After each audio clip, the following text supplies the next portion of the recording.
siguiendo con esta línea que nos hemos marcado hoy, el día del reencuentro, donde estamos hablando de transformación digital y estamos hablando de sostenibilidad, vamos a tener una mesa especial para hablar sobre sostenibilidad. Vamos a hablar de la visión que tienen empresas muy importantes de nuestro tejido empresarial, la visión que tienen los CEOs, los máximos responsables, porque muchas veces, y en temas tan importantes como la sostenibilidad o la transformación digital, el impulso y tiene que venir desde arriba, por mucho veces que las cosas vengan desde abajo, tiene que estar también, es muy importante, la iniciativa desde la alta dirección, desde el máximo responsable de la empresa como son los CEOs. Vamos además a ver 4 ejemplos o 4 empresas, vamos a ver cómo lo ven a nivel de estrategia empresarial y cómo lo ven también, cómo ven que esta sostenibilidad o que esta tecnología digital puede impactar en la sostenibilidad también de sus servicios.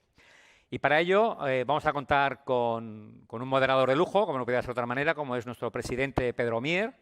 Tendremos al CEO de Akbar, a Manu Cermerón.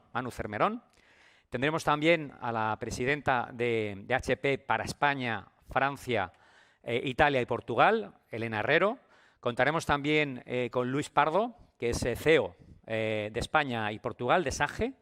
Y por último, contaremos también con Ángeles Villascusa, de la empresa Esri, que también conocéis porque ha participado también Esri como empresa varias veces en este encuentro.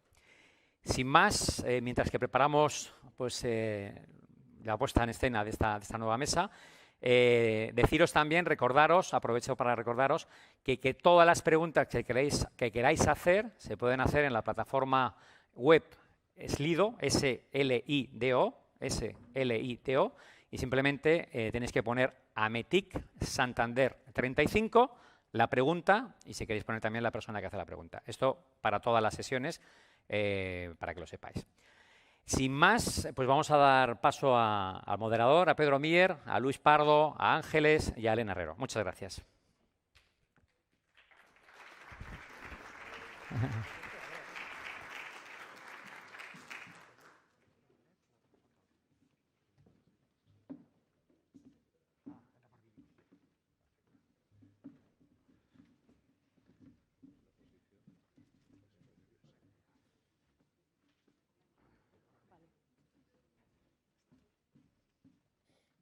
Muy bien.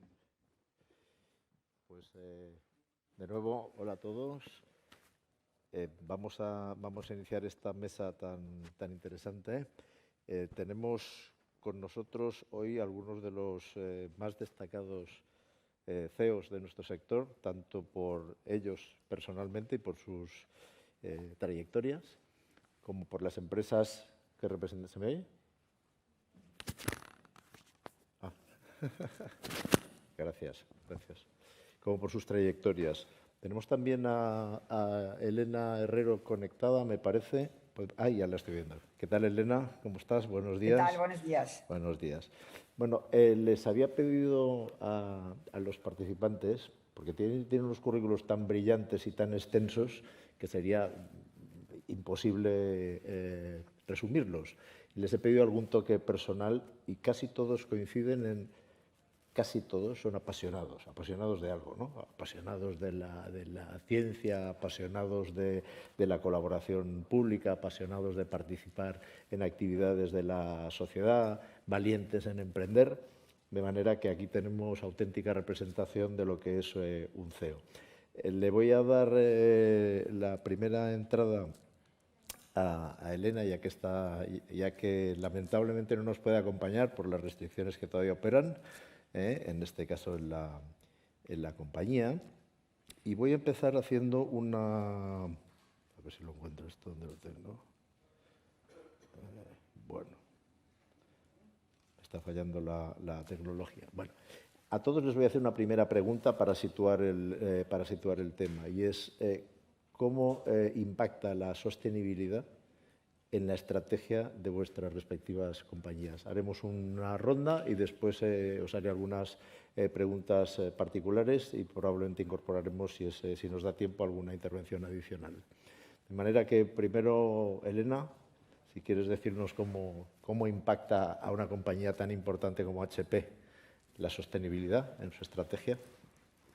Muy bien, muy buenos días a todos y perdonar que no pueda estar con vosotros, pero un poco razones personales me...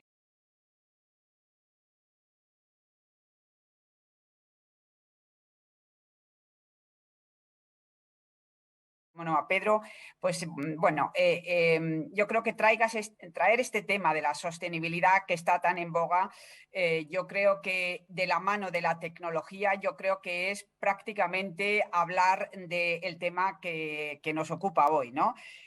Yo creo que estamos en un momento trascendental y lo digo desde cómo opinamos en HP, pero también cómo opino yo personalmente, que yo creo que es un poco también el objeto que tiene esta mesa, ¿no? Es decir, un momento trascendental, estamos en una década que yo creo que va a determinar el futuro de nuestro como planeta, como país, pero también para nuestras empresas y como sociedad. Yo creo que estamos viendo el impacto que tienen las personas en cómo afecta, como digo, al planeta, pero también cómo desarrollamos una sociedad que realmente sea más justa y más inclusiva. Entonces, cuando me hablas de sostenibilidad y cómo se engarza esto con nuestra estrategia empresarial, yo hablo, es que está imbricado. Ya desde el origen de nuestra compañía en 1939 ya lo decían los fundadores, nosotros creamos tecnología para que aporte a la sociedad, que tenga un impacto, que aporte. Entonces, eso en sí mismo se transforma a lo largo de los años. Y evidentemente, como bien ha hablado Luis, hablamos de un lenguaje que tiene que ser mucho más estandarizado, hablamos del impacto que tenemos a nivel de planeta, hablamos cómo diseñamos nuestros productos, nuestros servicios, etcétera. Pero lo más importante, si hay algo importante, es que esto tiene que formar parte de nuestra cultura, del ADN. Y esto lo llevamos yo llevo 38 años en esta compañía y os aseguro que de esto llevamos hablando mucho tiempo. Y sostenibilidad no solamente es el impacto que tenemos, como yo digo, a nivel climático, sino también el impacto que tenemos en las personas, en las comunidades, en los países, en la igualdad, en la protección de los derechos, etcétera. Por tanto, muy importante dentro de lo que es el ADN, la cultura, el walk the talk, que es desde arriba, desde desde el consejo, desde el CEO, a todos los distintos empleados como embajadores y como práctica, pero evidentemente forma también, como yo diría, el norte, la brújula. Yo siempre digo, las empresas serán sostenibles o no serán.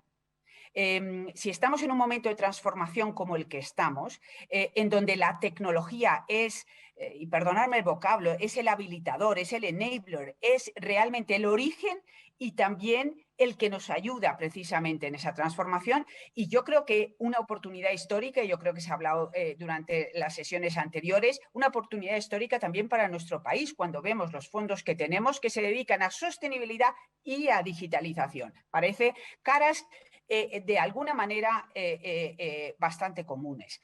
Cuando digo que está imbricado en la estrategia empresarial, lo hablo desde el diseño de productos, de servicios, de modelos de negocio, en la manera en que hacemos las cosas. No afecta a un lado de la compañía, no afecta al I+D, que por supuesto, de nuevo, digo, la innovación o será sostenible o no será. Porque es así como nos lo piden nuestros clientes. Hablamos todos de que el cliente está en el centro, el consumidor, el ciudadano. Bien, es lo que nos están demandando, es lo que demandamos nosotros como ciudadanos también, como personas. Entonces, tenemos que responder en esa necesidad y ahí estamos. Pero también se ha dicho, y me parece un tema muy importante, es decir, esto va más allá, es el ecosistema. Es, por supuesto, toda la cadena de valor, la cadena de suministro, pero también es aquellos que amplifican todo lo que se hace. Por ejemplo, nuestra cadena de distribución, nosotros tenemos un programa, por ejemplo, que se llama HP Amplify, que ya lo dice, es amplificar ese efecto mariposa que todos queremos. Y como digo, no es la sostenibilidad solamente, y me parece un tema fundamental, porque no tenemos otro planeta, todo lo que es el tema climático, pero me preocupa mucho y, de hecho, todo lo que afecta a las personas, a todo lo que es la equidad, la inclusión, la diversidad. Y, de hecho, siempre en sostenibilidad y como todo en la vida hay que medir. Y existe lo que llamamos los KPIs, que realmente utilizando un lenguaje común, que es lo que estamos haciendo todas las empresas, podemos ver el progreso. Y de ahí, por concretar, se anuncia y siempre estamos trabajando ahora en lo que llamamos una Agenda 2030, la Agenda 2030 sostenible, que va en los 3 líneas. Y por no entrar en detalle en temas de tiempo, es por supuesto el tema de protección del planeta, en donde hablamos de emisiones con todo lo que son las distintas mediciones. Hablamos de la protección de derechos, diversidad, inclusión, liderazgo. Me preocupa mucho la incorporación de la mujer en todo lo que es todo este proceso de transformación y, como no, algo que yo creo que nos afecta mucho como sector, que es la equidad digital. Y eso yo creo que también ahí podemos luego posteriormente hablar. Por tanto, hablamos de sostenibilidad, hablamos de estrategia, hablamos parte de lo mismo, es con las gafas con lo que lo estás mirando. Por lo tanto, nosotros claramente, y en eso estoy totalmente de acuerdo, yo creo que ahí Ametic tiene una labor importante en este sentido, crear ecosistemas, trabajar juntos. Esto no es un tema de unos, es un tema de todos. Creo que todos queremos dejar un mundo mejor para nuestras futuras generaciones. Muchas gracias, Elena. Le voy a pasar ahora la palabra a Manuel Cermerón, Manu, para los amigos. Nos conocemos hace mucho tiempo, hemos coincidido, es un hombre muy ligado a la innovación y ahora es el CEO de la compañía de referencia en algo tan importante como las aguas. Aguas es casi el recurso clave de la vida. De manera, lo que estáis haciendo en Agbar seguro es de gran interés. ¿Cómo afecta a vuestra estrategia la sostenibilidad? Os voy a pedir a todos que intentéis, ya sé que el tema da para mucho, intentar ser muy concretos para que podamos cubrir todos los temas. Perfecto, Pedro. Muchísimas gracias. Yo me había asustado cuando me has presentado a todos los de la mesa como CEOs del sector. Digo, ya sé que me quieres mucho, pero nosotros pivotamos en otra parte, pivotamos en el medio ambiente. Bueno, el Grupo Agbar lleva dedicándose al medio ambiente, a su sostenibilidad. En el próximo año 2022 pues haremos 155 años. Por tanto, con esa permanencia y ese track histórico, o eres sostenible o acabas desapareciendo. Se integra la estrategia, la sostenibilidad en la estrategia y, de hecho, la economía circular también.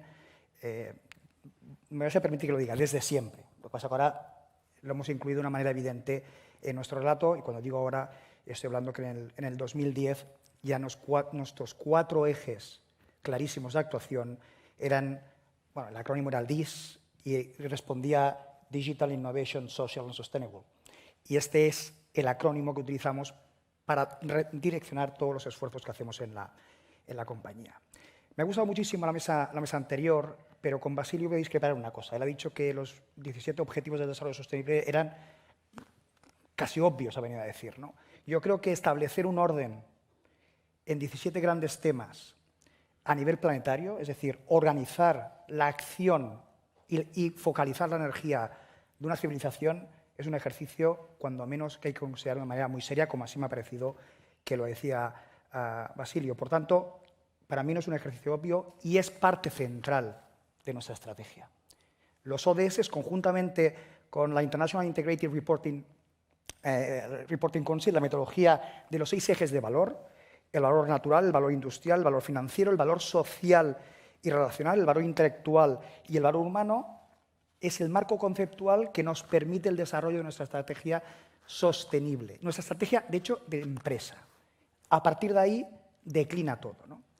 Y como esto es muy fácil de decir, y además, habéis oído la frase 50.000 veces, ¿no? El PowerPoint lo aguanta todo, es mucho mejor explicarlo a través de ejemplos, ¿no? Porque cuando hablamos que el valor social forma parte de tu estrategia, pues a mí me gusta explicar que tenemos un fondo social establecido con todos los ayuntamientos, municipios en los que tenemos contrato de abastecimiento, del que se han beneficiado más de 1 millón de personas, que está dotado históricamente con más de 50 millones de euros, con un único objetivo, es no cortar el agua a nadie que no pueda pagarlo.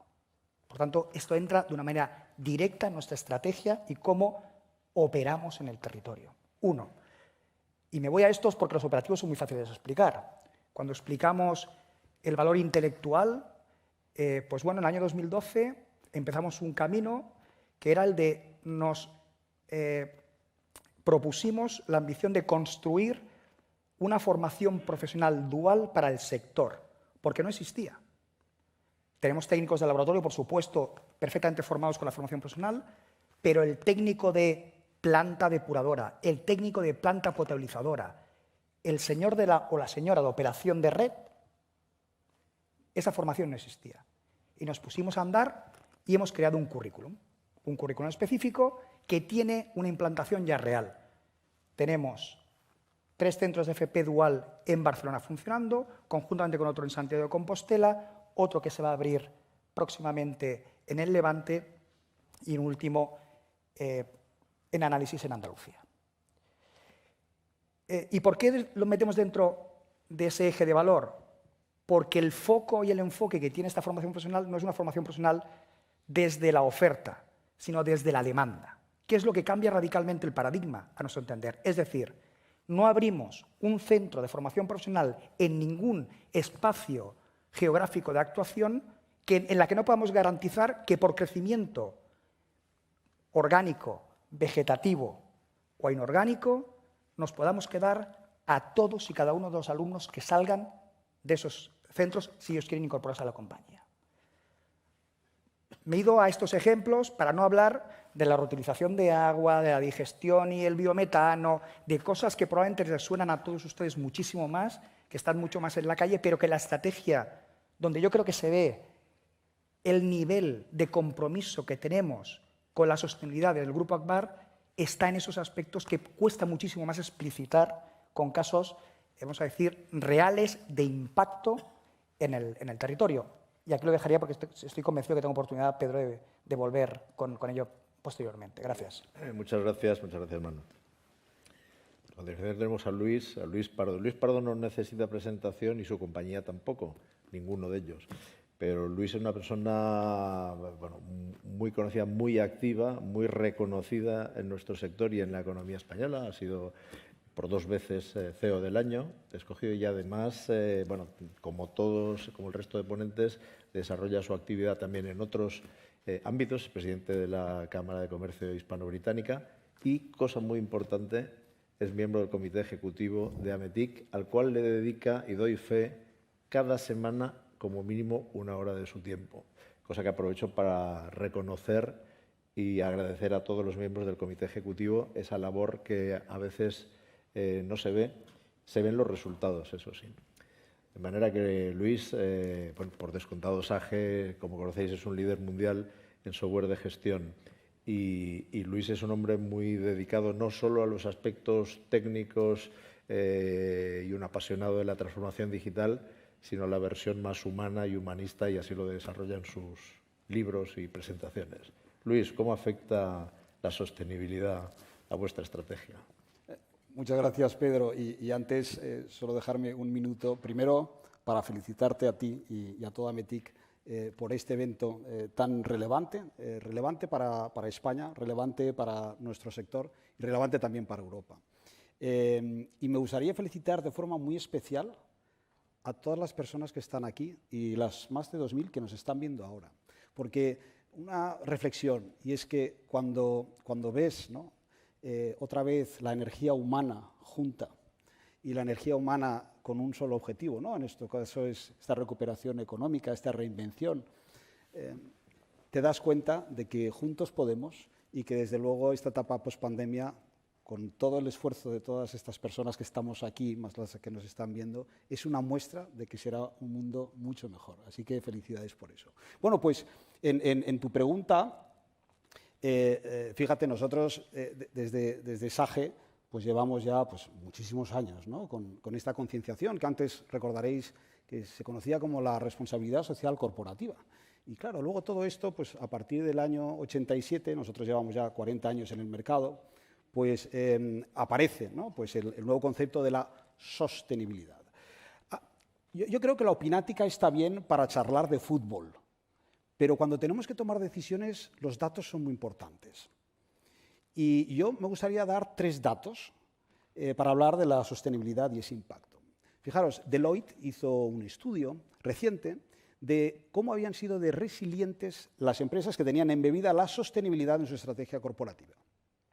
Primer dato es que ese bloque de empresas que sí tenían embebida la sostenibilidad habían crecido de promedio un 11% más que las que no lo tenían. Segundo dato, me gustaría hablar de la red española, en este caso del Pacto Mundial. Y esta red española del Pacto Mundial hizo un análisis sobre las pequeñas y medianas empresas, qué tan inclusivas eran o qué tanto estaban ya en un proceso de no discriminación laboral. Un muy buen dato, el 87% de pymes no tienen discriminación laboral. Y tercer dato que me gustaría apuntar es también de la red, en este caso internacional, del Pacto Mundial, que está diciendo que aplicando a través de tecnologías a las ODS, a las que se refería ahora Manuel, se puede generar en España unos 2.000 millones de euros de más.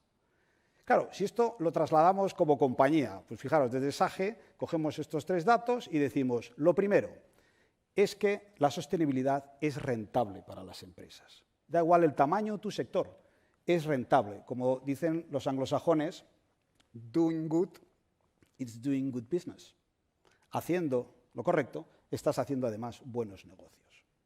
Lo segundo es cuando hemos hablado del empleado y otra vez ponemos a las personas en el centro. Claro, nosotros, que nuestro foco es la pequeña y mediana empresa y todos los empleados, las pymes no son entes, son personas.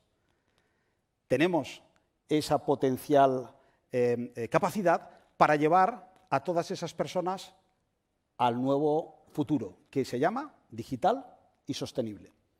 Y el tercer concepto, decíamos, hombre, si se pueden aportar 2.000 millones de euros más, que todo eso es riqueza para el país, para las empresas, para las personas, y es a través de la tecnología, embebamos la tecnología en todo ese proceso.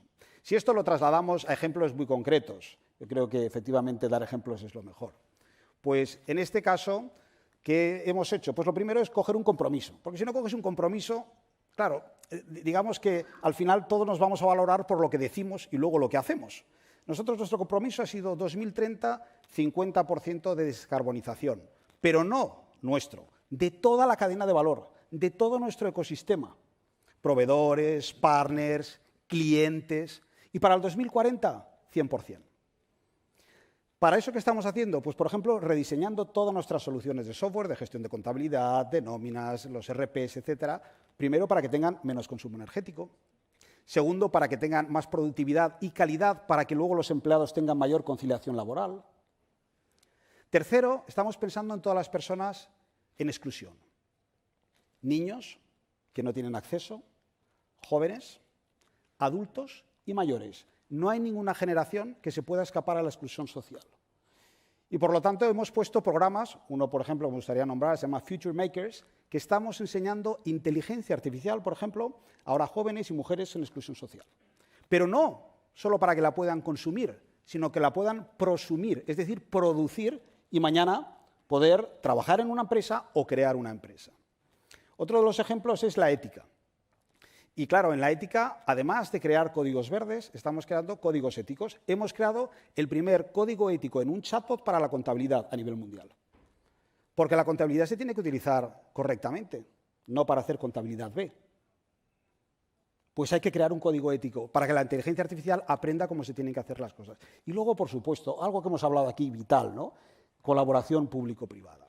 Y colaboramos intensamente pues, con las administraciones, tanto centrales como regionales, para dar más oportunidad de que llegue la tecnología, sobre todo a las pymes, que recordamos crean el 65% de todo el empleo en España, y segundo también para evitar el fraude, ¿no? El fraude. Queremos una economía justa y una sociedad justa. Así que estos serían algunos de los ejemplos. Solo me gustaría citar que en ese pacto y en ese pacto mundial donde se hace estos análisis, el 80%, por lo tanto, 8 de cada 10 pymes ven una gran oportunidad ahora en transformar su modelo de negocio a través de la digitalización y la sostenibilidad, lo cual es un muy buen dato. A mí me gusta aportar también todos estos datos positivos porque tenemos esa oportunidad de oro que podemos aprovechar en España y estoy convencido que lo haremos. Muchas gracias, Luis. Bueno, tenemos ahora para cerrar la mesa Ángeles Villascusa, que es la CEO de ESRI. ESRI es una compañía, la compañía de referencia en geolocalización, tema tan importante que ha jugado un papel tan relevante justamente en nuestros momentos de pandemia y que va a jugar un papel tan relevante en todas las aplicaciones de futuro. Ángeles, bien conocida en nuestro sector, se define como una persona capaz de todo. Es decir, ella no la para nadie, ¿eh? Si se empeña, lo consigue. No solo lo intenta, sino que después lo consigue, ¿eh? De manera que, atención, que es importante escucharla. Ángeles, ¿cómo afecta a ESRI la sostenibilidad, vuestra estrategia? Bueno, pues yo me he quedado impresionada porque en esta mesa de CEOs la implementación en los negocios de la sostenibilidad pues es una realidad, ¿vale?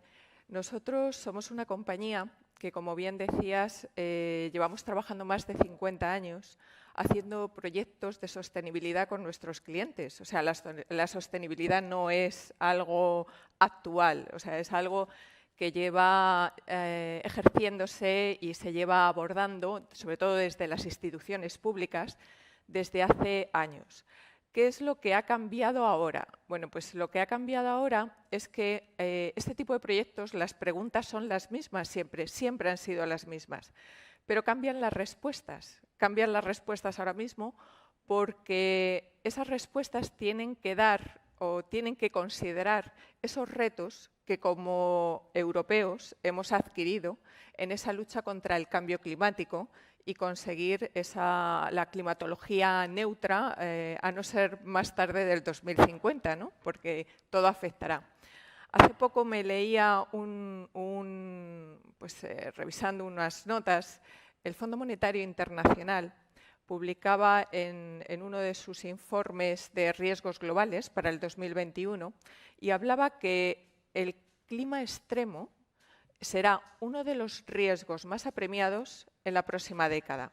Todos tenemos asociado, y ahora recientemente, porque está pasando una dana por nuestro país, ¿no? Todos tenemos asociados el clima extremo con los desastres naturales, que además cada vez los vemos más intensos y más frecuentes en nuestro ámbito territorial, ¿no? Y esos efectos son cada vez más grandes en nuestra socioeconomía, en la demografía, en las migraciones, porque provocará migraciones, en la producción de cultivos, porque pasa una dana y arrasa los cultivos en una zona. Entonces, nosotros hemos trabajado con las administraciones fundamentalmente y con los científicos para intentar mitigar los daños, ¿no?, provocados por este tipo de efectos, y esa es la experiencia que nosotros tenemos. Pero lo que significa luchar contra el cambio climático o la sostenibilidad ambiental hoy en día es también trabajar para que en un futuro, para poder tener capacidad de adaptación de nuestras empresas y estén listas en un futuro, ¿vale? Y eso, bueno, pues yo creo que a lo largo de esta mañana se ha estado hablando muchísimo. Se ha hablado que esa adaptación que vamos a tener que hacer en nuestros negocios, para algunas empresas pues es cambiar flujos de trabajo, para otras empresas pues es redefinir por completo su modelo de negocio, para otras es cambiar comportamientos, formar a la gente en aspectos que ahora mismo ni te planteas, o concienciar. O sea, el grado de conciencia que una empresa tiene acerca de sostenibilidad es la que tienen todos sus empleados, no solamente el CEO. Y hacer eso pues es un largo trabajo que debe formar parte, como estabais hablando, de la estrategia de resiliencia contra el cambio climático o contra la sostenibilidad dentro de las empresas, tiene que estar en la agenda del CEO. Es lo que nosotros estamos viendo como el cambio que se está provocando, porque ya no, como decía antes Luis, esto no es un imperativo moral, esto es una responsabilidad por dejar un legado y una empresa preparada para que funcione en un futuro, ¿vale? Aparte de que sea un negocio rentable. Y además hay otra cosa importantísima que ha venido saliendo, y yo lo vuelvo a insistir, la colaboración.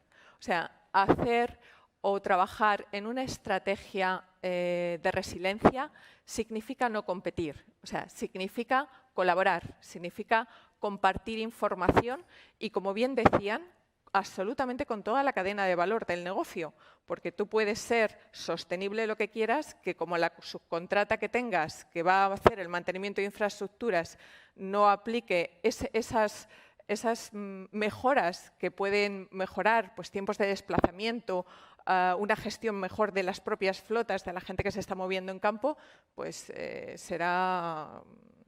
dará igual, ¿no? Y en ese aspecto decir eso, que lo que ha cambiado ahora mismo y desde el foco que lo vemos nosotros, que es desde los sistemas que facilitan esa integración de información para después incorporarla a nuestros negocios de lo que está pasando en el entorno, bueno, pues significa que, resumiendo, que el CEO tiene que tener una estrategia, ¿vale? Que tiene que entender cuál es el impacto medioambiental que eso va a tener en su negocio y, sobre todo, que va a tener que colaborar y compartir información para tomar mejores decisiones. Muy bien, muchas gracias, Ángeles. Bueno, habéis visto en esta primera ronda que la sostenibilidad tiene muchas caras. Y en ese sentido, precisamente en el grupo de reflexión de AMETIC hemos estado debatiendo a fondo. Mañana hay una mesa que os recomiendo mucho, que justamente cuando uno empieza a adentrarse, a reflexionar, se da cuenta de que se habla mucho de sostenibilidad medioambiental, pero poco de otras sostenibilidades que son tanto más importantes y relevantes, pues como se apuntaba, ¿no? Social, económica, ética, de especie, en fin, un tema importante. De manera que os recomiendo que mañana estéis en ella. Nos quedan 15 minutos y yo quería hacer un par de preguntas a cada uno de vosotros. Por tanto, 4 por 2, 8. Máximo 2 minutos por respuesta os voy a pedir. Y voy a seguir con el mismo orden que empezamos antes, por Elena. De estos objetivos y proyectos que antes has mencionado, al referirte a vuestra Agenda Sostenible 2030, ¿cuáles destacarías especialmente? 2 minutos. Sí. Mira, seré muy breve, pero yo creo que ya lo has anticipado con lo que vais a hablar la próxima mesa mañana. Todos son importantes y destacar uno versus otro, yo creo que también lo ha dicho Luis, es muy difícil. Ahora, a mí me preocupa muchísimo las brechas. Me preocupa mucho en esta transformación que estamos viviendo, en muy auspiciada también por la tecnología, parte de esa transformación, no dejemos a nadie atrás. Es decir, la inclusión como parte fundamental de la sostenibilidad me parece un tema fundamental y afecta a todos los colectivos que hemos dicho. Me preocupan esas brechas sociales, me preocupa de cómo es posible, no solamente desde un punto de vista de educación, simplemente un dato, en COVID, 1/3 de los niños, según UNICEF, no pudieron hacer educación a distancia a nivel mundial. O sea, algo tenemos que hacer, algo somos responsables, las empresas, los países, nosotros mismos. Somos verdaderamente afortunados muchas veces, pero también hay brechas de género, brechas en cuanto a todo el mundo tiene el mismo acceso dependiendo de dónde está geográficamente situado. Por estatus social, por poder adquisitivo. Para mí ese es uno de los temas fundamentales. De hecho, uno de los áreas más importantes que nosotros tenemos, la equidad digital, es decir, la formación digital, porque afecta a la educación y afecta, por supuesto, a la sanidad. Es un programa que llamamos HP Path, que es Partnership, colaboración de nuevo y humanidad, y donde pretendemos tener y conseguir una equidad digital y ayudar en ese sentido a 150 millones de personas para el 2030, colaborando con muchos de los que estáis aquí. Y algunas de las empresas que estáis aquí ya lo estamos haciendo conjuntamente. Y ahí afecta es cómo ayudamos a esos colectivos, mujeres, niñas, gente de edad, gente de más vulnerables. Y estamos, por supuesto, hablando a nivel mundial, pero son programas que se hacen con las comunidades en los países a nivel local, junto con todos los empleados, porque como bien se ha dicho, son los empleados los principales embajadores. Es desde top-down, pero también, desde luego, en todo el ecosistema. Muy bien, muchas gracias, Elena.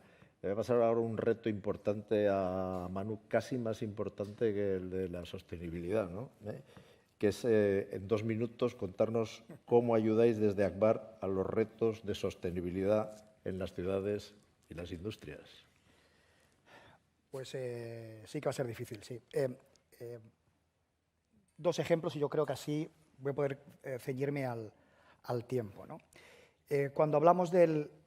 nosotros cuando nos miramos una ciudad, nos miramos evidentemente en un sentido muy amplio. Por tanto, no es ciudad, sino que es territorio. Y hay que ser muy consciente de qué satélites tiene esa ciudad alrededor que le puedan permitir configurar una ecuación de economía circular y sostenibilidad mucho más potente que simplemente mirándose hacia adentro exclusivamente, ¿no? Por tanto, lo primero que hacemos es, de manera abierta con las ciudades, compartir nuestra visión sobre el territorio y qué oportunidades surgen, ¿no? Para que nos hagamos una idea clara, el tema del saneamiento, que es importantísimo, ha pasado por muchísimas etapas. Una primera que era puramente sanitario, tener una alcantarilla donde volcar pues, el agua que desbebemos, entre otras cosas, ¿no? Para garantizar que no había enfermedad circulando en el sistema. 1. Después nos dimos cuenta que había que hacer algo más con ese agua, había que tratarla, porque si no volvía al medio con unas condiciones pues, deplorables que lo único que hacían era dañar el ecosistema, y pasamos pues, a ese sistema de saneamiento a añadirles unas depuradoras que sencillamente lo que hacían era tratar el agua. Y, por cierto, en muchos casos, devolverla al medio en mejores condiciones de la que era captada para ser potabilizada. O sea, no sé si se hacen una idea de la cantidad de energía y tecnología que se aplica al tratamiento de agua, en la depuración, para, en una parte inmensa, devolverla al medio. Nosotros creemos que, más en la situación de estrés hídrico actual, ese agua tiene una segunda, una tercera y una cuarta vida. Reutilizarla. Para regadío, hemos visto recientemente una reducción en el caudal del trasvase Tajo Segura, y Alicante está vertiendo 24 hectómetros cúbicos en perfectas condiciones al medio. Ese agua se puede reinyectar en el sistema y aliviar ese estrés hídrico en ese territorio. Además, facilitando que haya una actividad sostenible en turismo y, por tanto, generando pues, un beneficio claro y un bienestar en ese espacio. No voy a alargar más, pero no tengo tiempo, en el mundo ciudad y en el mundo industria. Y me voy a venir a Cantabria. Torrelavega, un actor industrial clave, Solvay. Si tiene alguna oportunidad Solvay, la planta de Solvay en Torrelavega, de competir con sus homólogas dentro de su grupo a nivel mundial, es teniendo una huella de carbono inferior a la que tiene sus homólogos en el grupo. ¿Cómo lo ayudamos? Con un proyecto de valorización de residuo. Tenemos un problema enorme, que es el residuo sólido urbano, que tiene una capacidad, tiene energía embebida enorme para ser puesto en valor a través de vapor, que se puede aprovechar en el proceso industrial de Solvay. Y otro ejemplo más, ahora me voy a Cataluña, Tarragona, Repsol. Todos sabemos que la industria petroquímica está en un proceso de transformación y de cambio de modelo absoluto. Bueno, pues hemos iniciado un proyecto, que es la Ecoplanta, que tiene como objetivo de ambición valorizar 400.000 toneladas de residuo sólido para convertirlos en biometanol, que va a ser inyectado en procesos de Repsol, en sus procesos, reduciendo enormemente su huella de carbono y, por supuesto, minimizando su impacto en el medio. Y aquí lo dejo, Pedro. Muy bien, muchas gracias. Ha sido un esfuerzo importante, te lo agradezco. Luis, en tu opinión, ¿qué más necesita hacer el sector de la tecnología? ¿Necesita o puede hacer el sector de la tecnología para contribuir a reducir la brecha digital, que es una de las partes de la sostenibilidad, en este caso social, ¿no? El sector tecnológico está haciendo muchas cosas y muchas cosas bien. Y ahora me gustaría hablar también de nuestro sector español y europeo. Muchas cosas bien. Ahora bien, no se nos escapa que nos quedan cosas que hacer. Hay un término que se acuñó en la segunda revolución industrial, en el siglo XIX, que era el de tecnología social. Tecnología social es básicamente utilizar la tecnología para apoyar cualquier progreso económico, además de resolver desigualdades. Esto quiere decir que ya tiene 2 siglos de existencia. ¿Esto hoy cómo se llama? Esto se llama 5G, Big Data, inteligencia artificial, 3D, Edge Computing, etcétera, etcétera, etcétera. Todo eso tiene que llegar al tejido empresarial. Eso es lo que nos tenemos que ocupar dentro del sector tecnológico. Porque las empresas, hoy se decía esta mañana, ya tienen bastante con ocuparse de la estrategia, de los clientes, de cobrar, de pasar una pandemia como han pasado ahora, ¿no? Para que encima tengan que resolver la tecnología. Para eso estamos nosotros, pero tenemos que hacerlo llegar. Y eso, por supuesto, no lo podemos hacer solo. Esto lo tenemos que hacer todo el sector tecnológico junto con la colaboración público-privada que hemos hablado. Cuando hemos hablado de la brecha digital, yo diría que una de las cosas que podemos hacer en el sector tecnológico, igual que tenemos un proyecto de descarbonización cero, brecha digital cero. No puede haber ninguna pyme en España que no tenga ni acceso, ni herramienta, ni formación. Tienen que tener acceso, herramienta y formación. Por lo tanto, si podemos trabajar en algo, es en diseñar herramientas que sean útiles, fáciles. No tienen que haber tecnólogos dentro de las pymes, tienen que utilizar esa tecnología. 2, formación. Tú lo has dicho muchas veces, Pedro, en varias de tus ponencias y también algunas personas muy activas dentro de AMETIC. Debemos capacitar a nuestro talento, las nuevas generaciones y las actuales. De hecho, uno de los mayores problemas de las pequeñas y medianas empresas es que no tienen personal para acometer la transformación digital. El sector tecnológico somos realmente una punta de lanza que puede ayudar mucho a estas pequeñas y medianas empresas a capacitar ese talento.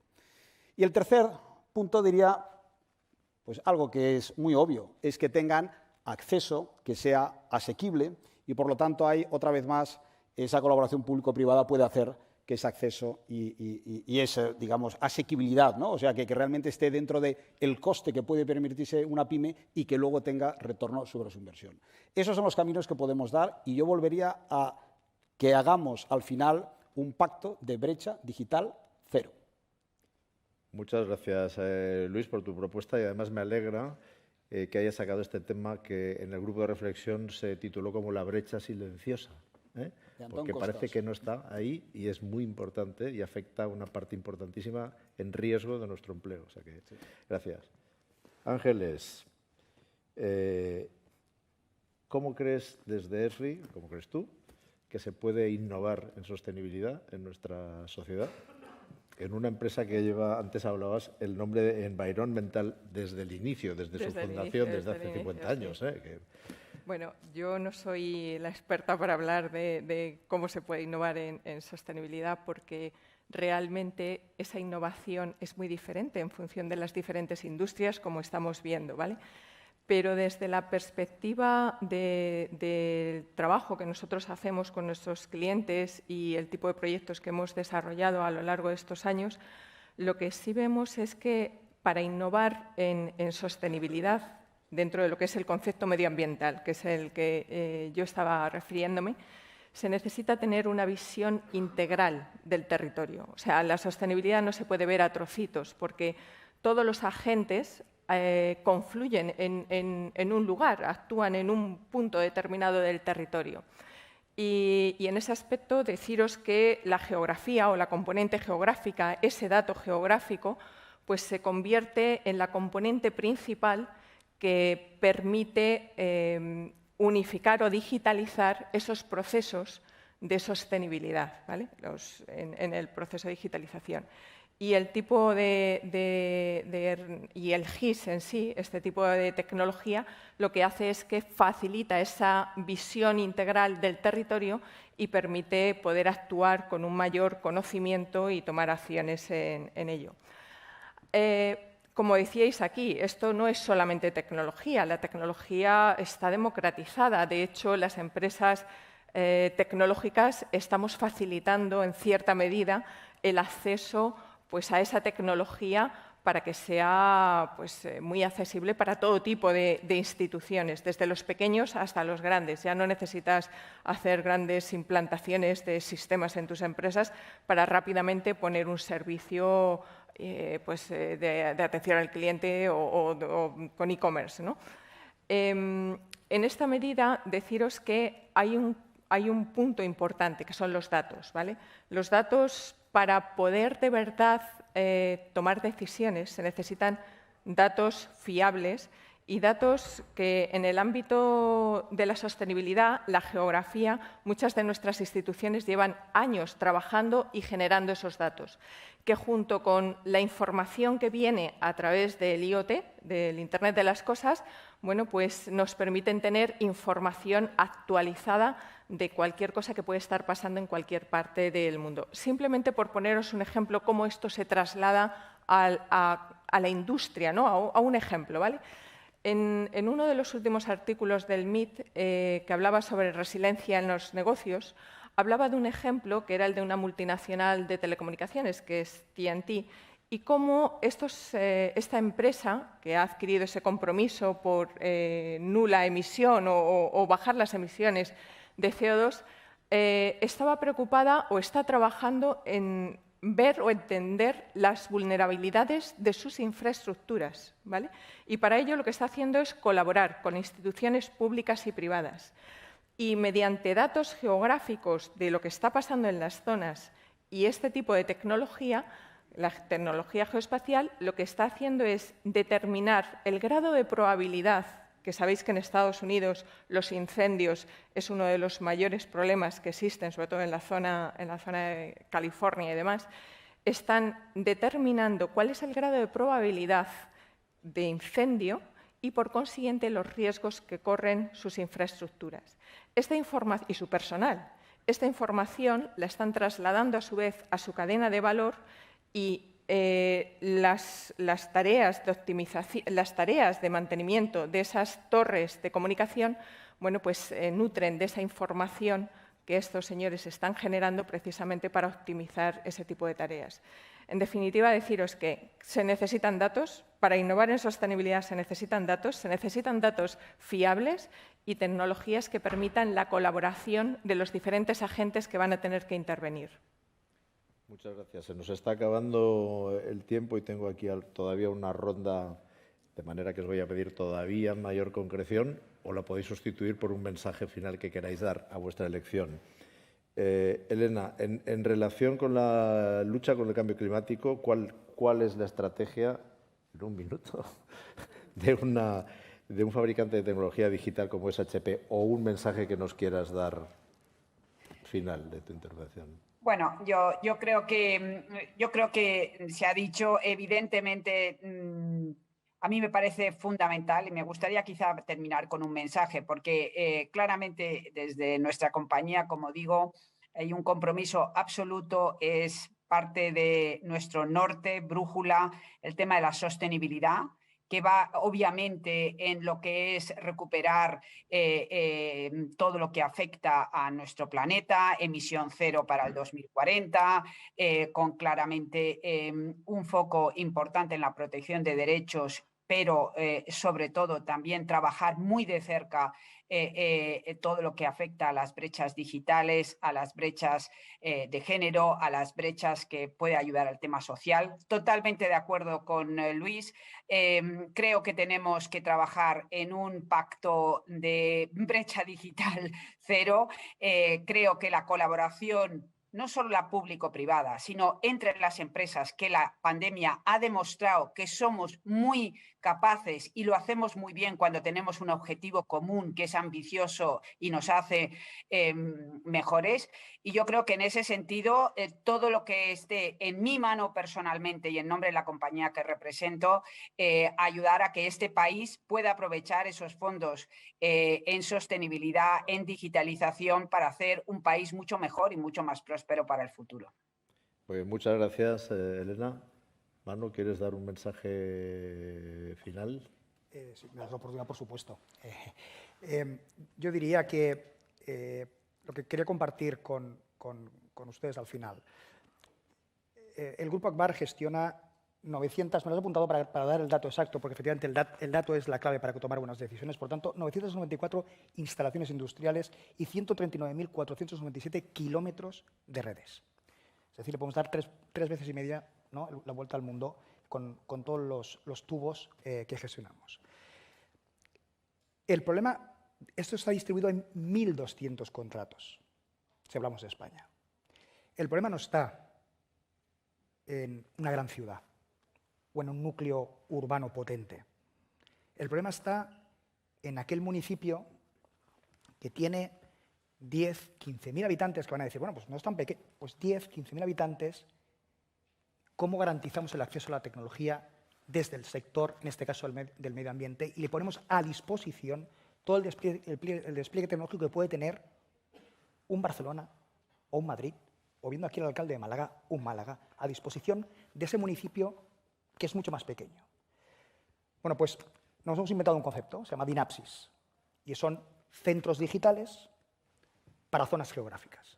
De tal manera que un alfaz del Pi, si me voy al Levante, tiene acceso a la misma tecnología que tiene una ciudad de Alicante.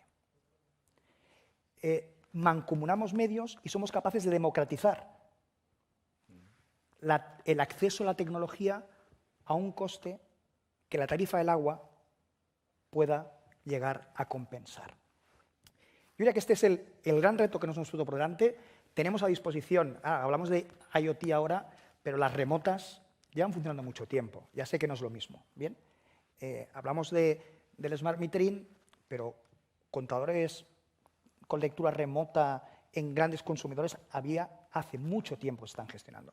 Por tanto, no os voy a aburrir con que tenemos 1,5 millones de cacharros distribuidos contando agua, ni que tenemos 139.497 kilómetros de red digitalizados, en el que la gran ventaja es que modelos flows, modelos de red, de fluidos, ha habido desde hace mucho tiempo. ¿La diferencia cuál es? Que ahora desde el SCADA le entramos información en tiempo real y somos capaces de llevar el modelo al gimnasio a entrenarse y darnos una ayuda a la operación de una manera mucho más inteligente.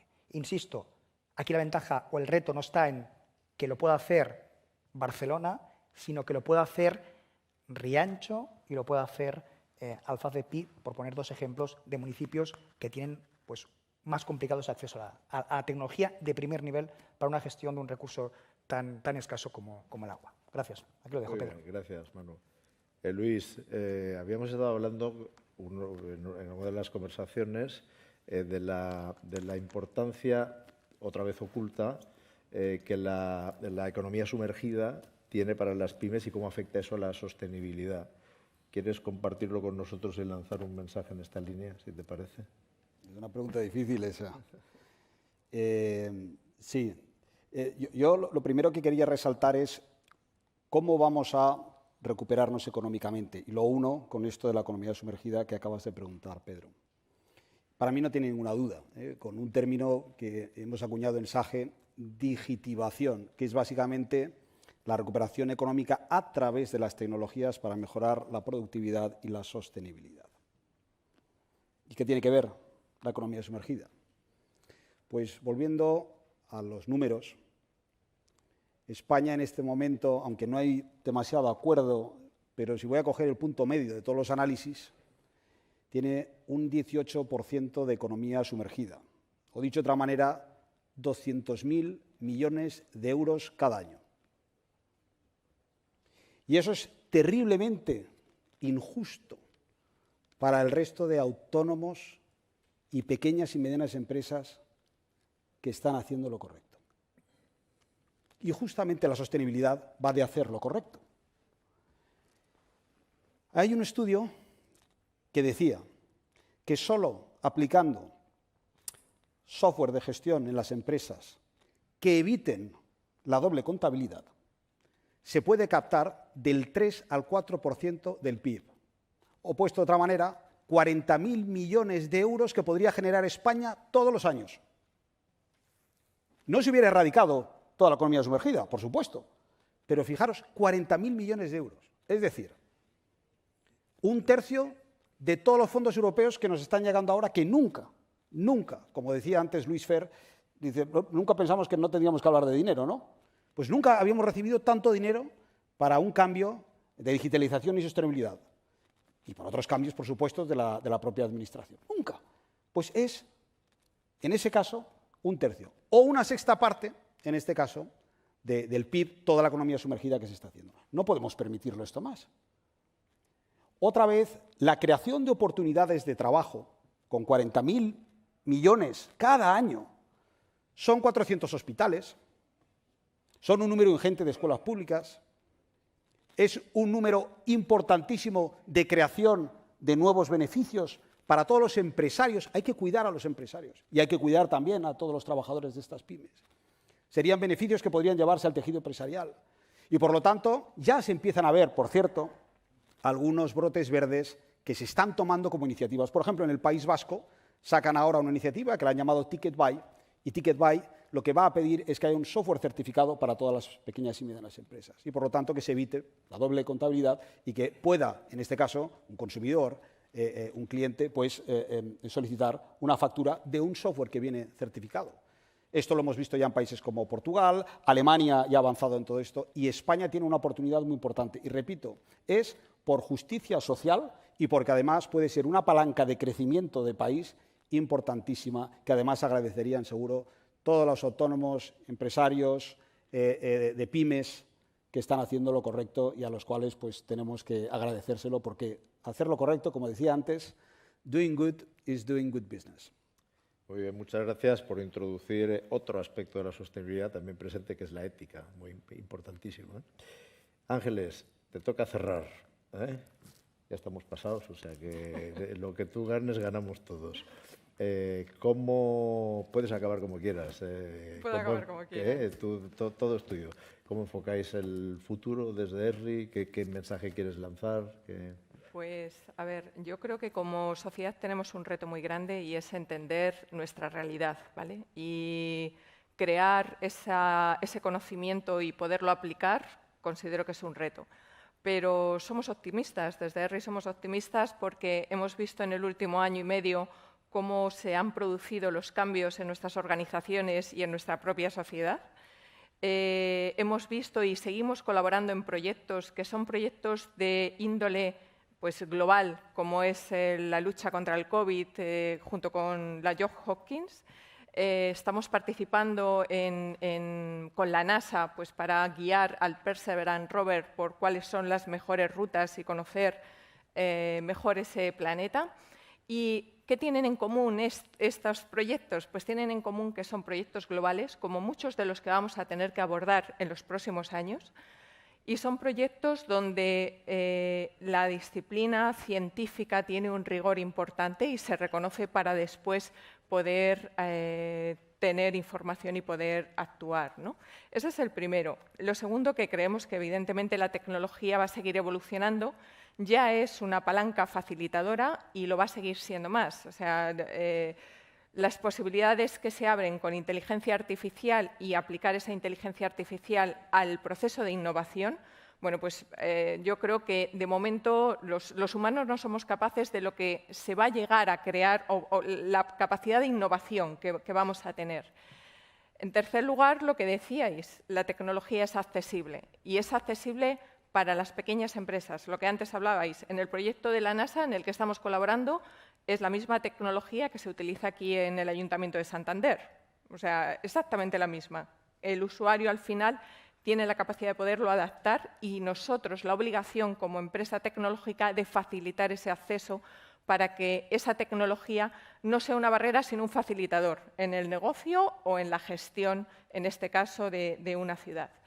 Y bueno, y por último, yo creo que tenemos el marco ideal, ¿no? Hay una serie de fondos que van a facilitar las fuertes inversiones que muchas industrias van a tener que llevar a cabo en los próximos años. O sea que yo soy muy optimista, creo en la capacidad de adaptación que tenemos los humanos y de verdad espero que con colaboración y ambición de verdad podamos dejar un futuro mejor para nuestros hijos. Muchas gracias. Bueno, como está bien acabar con un mensaje optimista y como lo dice Ángeles, que parece ser que puede con todo, pues oye, no podemos más que ser optimistas de cara al futuro. Muchas gracias a todos los ponentes, a Elena desde fuera, a los que estáis aquí. Espero que creo que no ha defraudado esta mesa. Podríamos seguir mucho tiempo, el tema da para mucho, como sabéis, pero marca el reloj. Muchas gracias a todos y os pido un aplauso para los ponentes.